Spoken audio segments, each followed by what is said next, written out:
Every language has interesting features.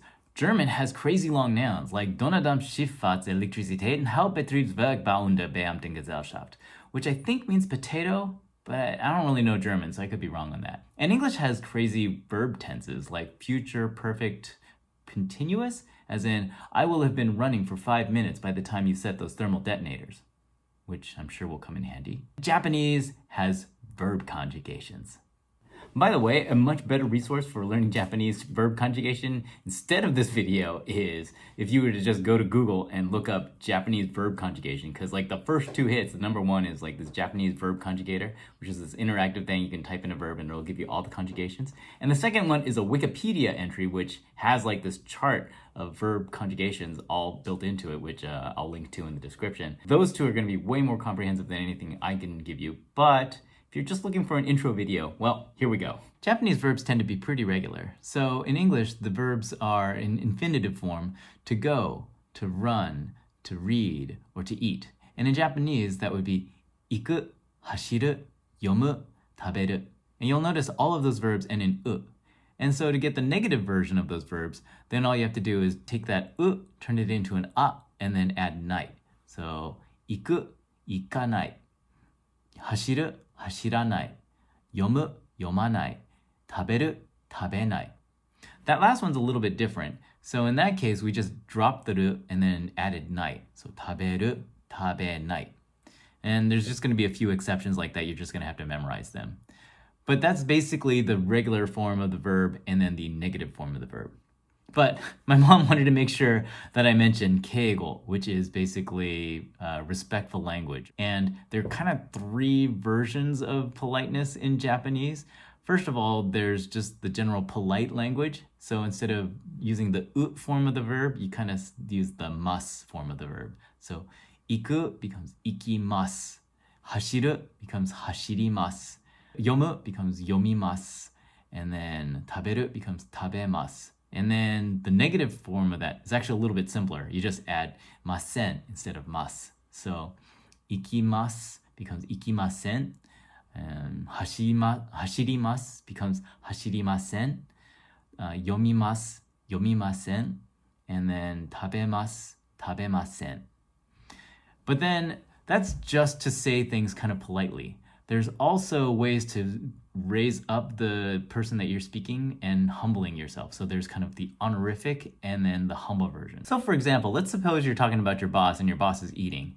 Well, instead of saying taberu, you would probably say otabe ni naru. And that's the formal sonkeigo, honorific form of that verb. But then if you were to talk about yourself and eating in front of your boss, then you would want to use the humble form of that, which is otabe suru. So taberu becomes otabe ni naru or otabe suru, depending on whether you're trying to raise up the person you're talking about or be humble about the person you're talking about. So that's sonkeigo for being respectful and kenjogo for being humble.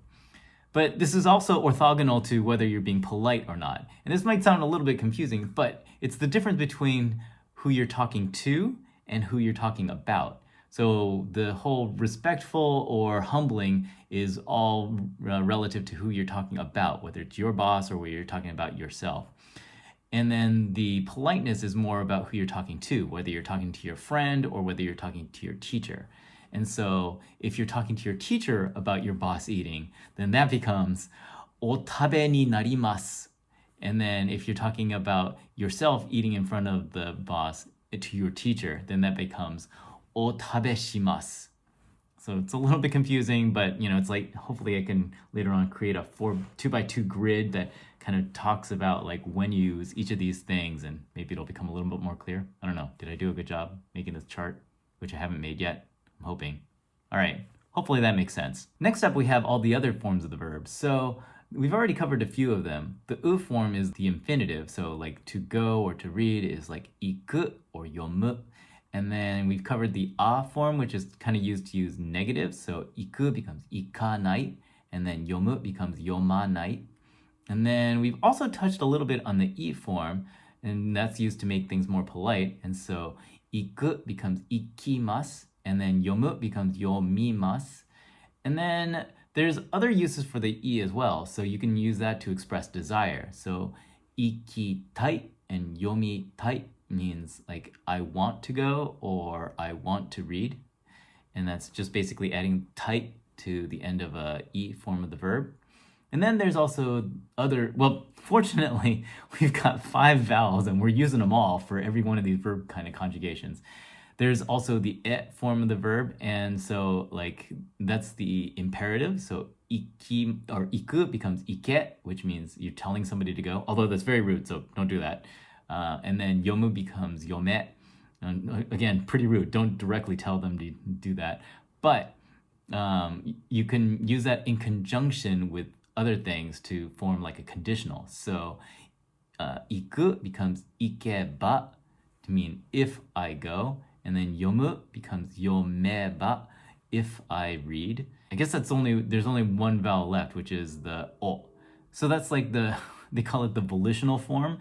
And so that's like yomo to sureba, and like if I were to read, or iko to sureba, or if I were to go, or yomo to omoeba, if I were to think about reading, or iko to omoeba, if I were to think about going. It's a little bit esoteric, but it happens. And then there's the te form, which is distinct from the e form, and that's used to put together a bunch of verbs together. So like, here's one, ittekimasu. So this is a phrase that's often used when you're leaving the house and you're planning on coming back. Iku becomes itte, which means going, and then kimasu is coming back. So itte kimasu. So I'm going and coming back. And then the more casual version of that is itte kuru. So itte kuru.